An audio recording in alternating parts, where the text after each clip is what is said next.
wabarakatuh. Perkenalkan, nama saya Maulida Nadia Rahma, NIM 232061119. Semester 3, mahasiswa Prodi PGMI, IAIN Kediri. Video ini saya membuat untuk memenuhi tugas mata kuliah perangkat pembelajaran dengan dosen pengampu Ibu Dr. Septiana Purwaningrum, Magister Pendidikan Islam. Di sini saya akan menjelaskan materi ekosistem di sekitarku, fase C, kelas 5, semester 1. Langsung aja pada penjelasan.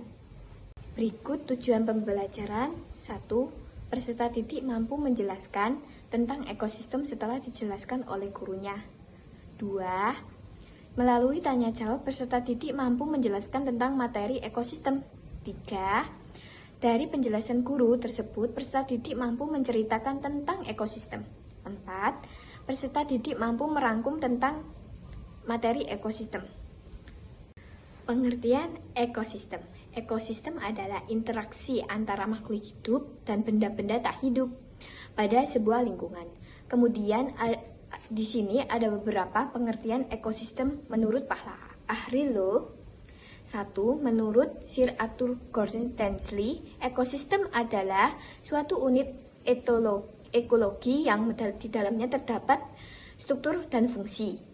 2. Menurut Woodbury, ekosistem tantanan kesatuan secara kompleks di sebuah wilayah yang memiliki habitat pertumbuhan dan binatang. 3. Menurut Suamarwoto, ekosistem adalah konsep sentral dalam ekologi karena ekosistem atau sistem ekologi untuk terbentuk oleh hubungan timbal balik antara makhluk hidup dengan lingkungannya. 4. Menurut Resosedarmo, ekosistem adalah suatu fungsi dasar dan ekologi mengingat di dalamnya tercakup organisme dan komponen abiotik yang masing-masing saling memengaruhi. Dan ini ada macam-macam ekosistem, yaitu dibagi menjadi 2. 1. Ekosistem air, ada 2, yakni ekosistem air tawar. Contohnya ekosistem danau, kolam, dan sungai. Kemudian ekosistem air asin, contohnya ekosistem terumbu karang, dan ekosistem laut dalam. Selanjutnya, nomor 2. Ada ekosistem daratan meliputi ekosistem hutan, ekosistem padang rumput, ekosistem pada pasir, ekosistem tundra, dan ekosistem taiga. Ekosistem darat ini dibedakan oleh tingkat curah hujan dan iklimnya. Perbedaan tersebut menyebabkan jenis tumbuhan dan hewan yang di dalamnya juga berbeda. Tumbuhan seperti rotan dan anggrek, serta hewan seperti kera, burung, badak, dan harimau. Berada pada ekosistem hutan tropis, ekosistem sabana memiliki curah hujan yang ekosistem memiliki 2 komponen, yakni biotik dan abiotik. Komponen biotik adalah komponen ekosistem yang berasal dari makhluk hidup, seperti hewan, tumbuhan, dan manusia. Sedangkan komponen abiotik adalah komponen ekosistem yang berasal dari makhluk tak hidup atau mati. Contoh dari komponen abiotik adalah air, batu, tanah, dan cahaya, dan sebagainya.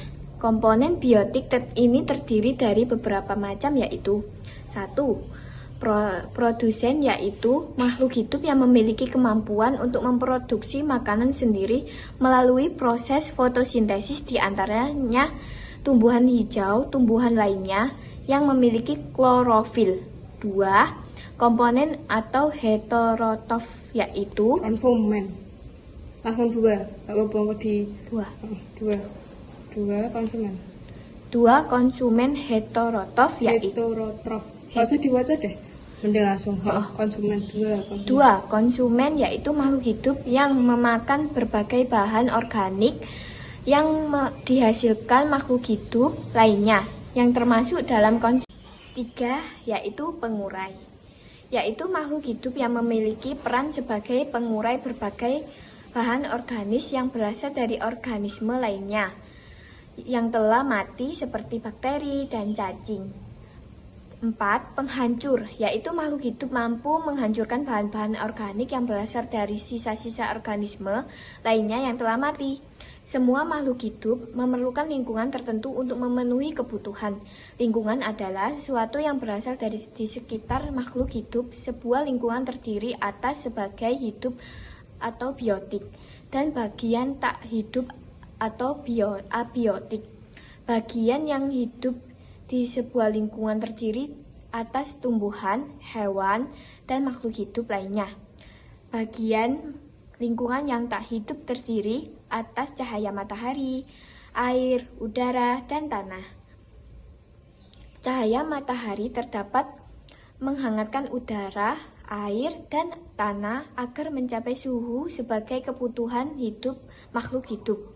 Cahaya materi membantu tumbuhan membuat makanan. Air dan tanah merupakan bagian penting dari sebuah lingkungan. Air turun dalam bentuk hujan, meresap ke dalam tanah. Air di dalam tanah ini akan dimanfaatkan oleh tumbuhan yang hidup di atasnya dan makhluk hidup kecil lainnya yang hidup di dalam tanah.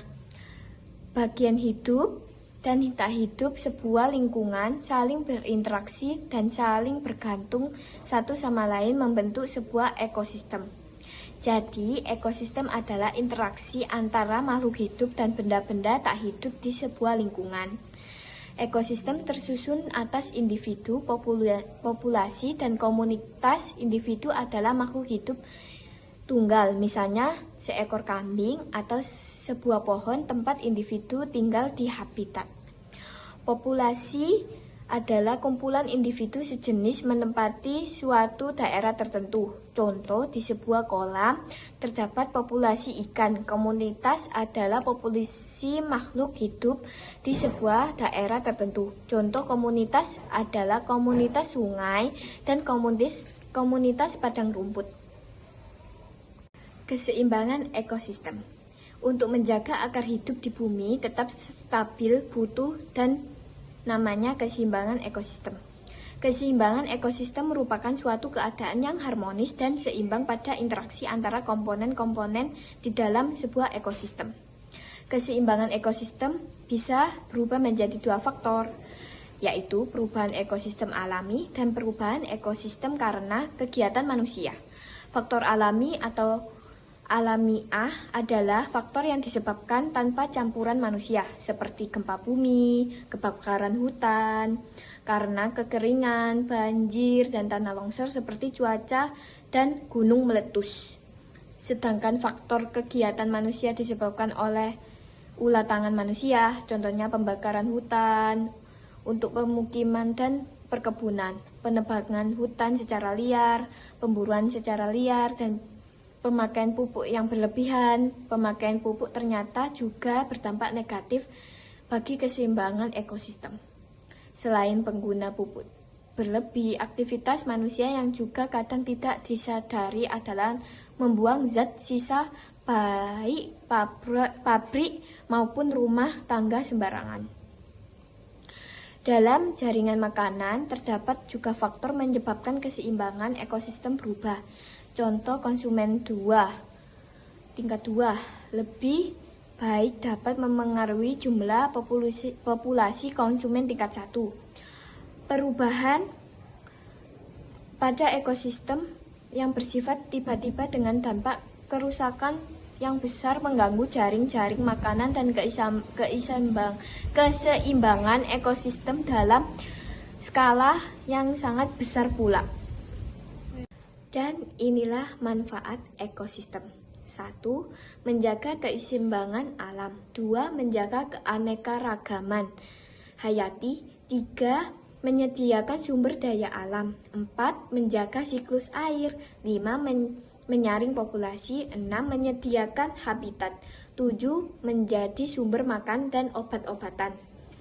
8. Menjadi sumber energi. 9. Menjadi sarana rekreasi. Dari penjelasan ini, kesimpulannya, setiap makhluk hidup di ekosistem memiliki peran masing-masing. Jika salah satu komponen ekosistem terganggu, maka seluruh ekosistem akan terpengaruh.